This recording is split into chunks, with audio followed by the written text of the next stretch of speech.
Bonsoir à toutes et à tous et bienvenue sur l'antenne de QG. On estime que le blanchiment d'argent représente entre 2 et 5% du PIB mondial.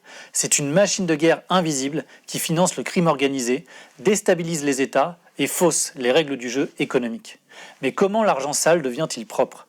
Quelles sont les nouvelles techniques des criminels pour blanchir leur argent ? Pour en parler, j'ai le plaisir de recevoir Éric Percheron.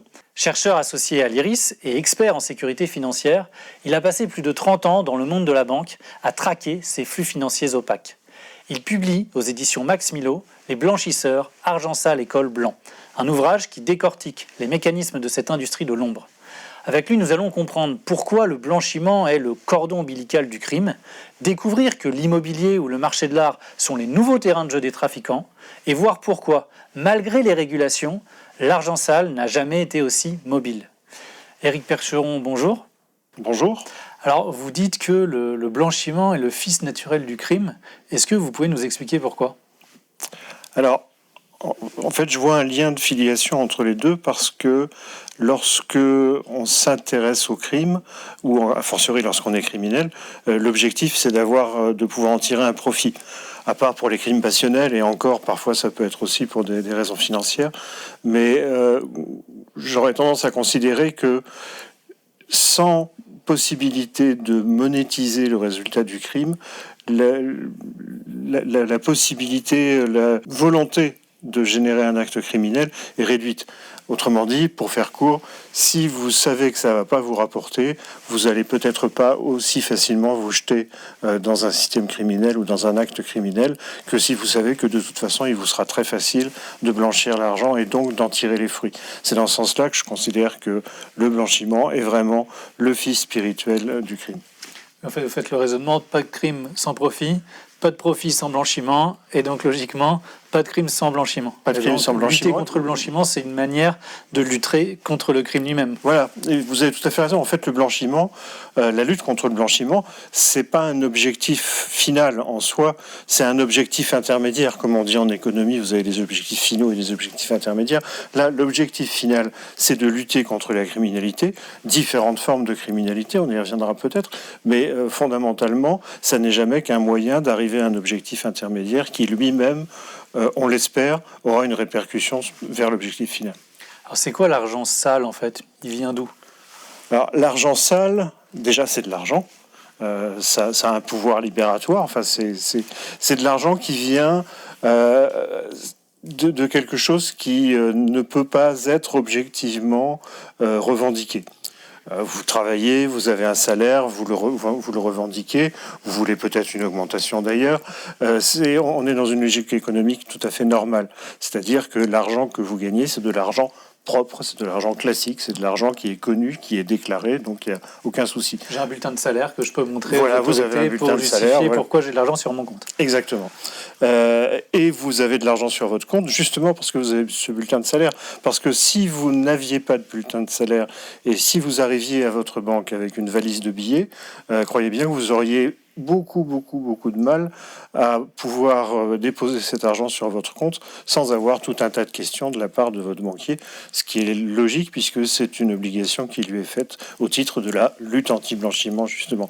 Donc l'argent sale, il y a une définition assez claire, elle est un peu juridique mais elle est quand même assez claire, c'est de l'argent qui provient d'un crime ou d'un délit susceptible d'être puni d'une peine privative de liberté supérieure à 1 an. Alors, peine privative de liberté, on pense évidemment à la prison, mais ça peut aussi être un bracelet électronique, par exemple. Ok. Donc concrètement, c'est quoi ? C'est l'argent qui vient des réseaux de drogue ? Ça vient de la drogue. Voilà. Alors, au fur et à mesure, depuis 1989, à peu de choses près, c'est là qu'il y a eu l'émergence vraiment de la lutte anti-blanchiment. À l'origine, c'était pour lutter contre les trafiquants de stupéfiants. Donc, ça peut être de l'argent qui vient des stupéfiants, ça peut être de l'argent qui vient de la traite d'êtres humains. prostitution, travail des enfants, enfin bon, tout ce genre de saloperies sordides. Ça peut être des trafics d'armes, et ça s'élargit au fur et à mesure. Ça a englobé, depuis les attentats de New York, les Américains y ont englobé le financement du terrorisme, donc les Européens ont suivi, et c'est pour ça qu'on parle souvent de lutte contre le blanchiment d'argent et le financement du terrorisme. Et puis ça englobe aussi des choses auxquelles on ne pense pas nécessairement, comme la fraude fiscale, puisque en France, la fraude fiscale peut, dans certains cas, être punie d'une peine privative de liberté supérieure à 1 an. Et alors pourquoi la lutte contre le blanchiment est si difficile ? Elle est difficile parce que, par principe, le blanchiment, c'est quelque chose qui tend à être caché, qu'on tend à rendre le plus opaque possible. Et l'un des objectifs du blanchiment, c'est justement de cacher qui est le propriétaire réel des fonds qui sont blanchis. En fait, faire de la lutte anti-blanchiment, déjà, vous êtes tout le temps en réaction, puisque vous venez essayer de lutter contre du blanchiment d'argent qui a déjà été dégagé, donc on peut supposer que le crime a déjà eu lieu. Donc vous êtes vraiment dans un schéma dans lequel vous êtes toujours un petit peu en décalage, et c'est pas facile d'être en décalage, parce que si on réussit... Alors, ce qui est bien, c'est que les schémas sont souvent les mêmes, donc quand on s'est fait avoir une fois, en général, on s'arrange pour mettre les barrières qui permettent de ne pas laisser un autre truand utiliser le même système. Mais fondamentalement, on a toujours un train de retard. Le terme n'est pas très beau, mais c'est un petit peu ça. Et pour ça, il y a quelques années, je comparais la lutte anti-blanchiment un peu comme au rôle du médecin qui lutte contre le dopage sur le Tour de France. Il lui faut 1 ou 2 ans avant d'avoir détecté quelles sont les nouvelles drogues utilisées, qui les utilise et quelle est la posologie, pour pouvoir mettre un protocole de lutte contre là en l'occurrence de lutte contre le dopage. Mais en fait, ce que vous expliquez, c'est que les criminels, ils sont assez créatifs. Et donc, eux, ils sont toujours en train d'inventer une nouvelle technique pour contourner la loi, voilà. Et donc pour réussir à blanchir leur argent.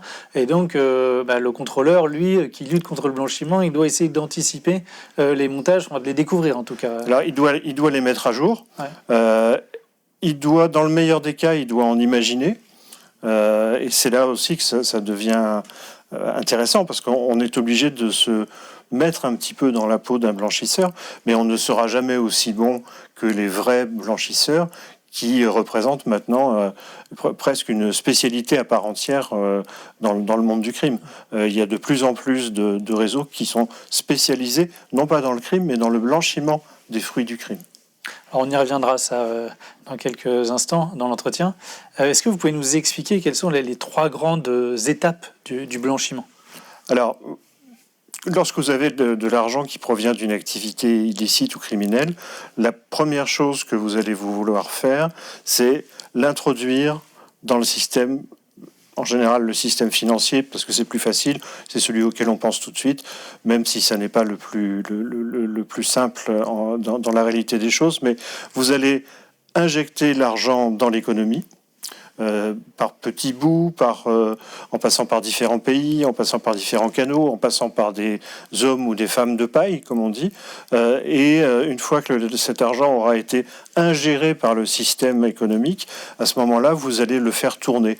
L'image que je prends souvent, c'est le jeu de Bonneto. Vous savez, ce système qui pour arnaquer les touristes sur le pont de l'Alma, avec 3 verres, une bille, et on cherche à faire deviner sous quel verre la bille se trouve. En fait, la deuxième phase, qui est une phase de création d'opacité et de floutage en fait du chemin de l'argent, c'est exactement comme ce que j'évoque, comme ce jeu de Bonneto, où vous faites passer les capitaux, l'argent ou un tableau, si vous avez choisi le marché de l'art, d'une main à une autre. Et enfin, étape ultime, puisque le criminel veut pouvoir profiter des fruits, il faut pouvoir retransformer les actifs, que ce soit des actifs financiers, c'est-à-dire de l'argent, des actions, des obligations, ce que vous voulez, ou des œuvres d'art, ou des voitures de luxe, ou des montres de luxe, ou que sais-je. Vous devez pouvoir les retransformer en argent sonnant et trébuchant, qui vous permettra d'aller à Dubaï, d'acheter des grosses voitures, d'acheter des sacs à main et d'acheter des Rolex.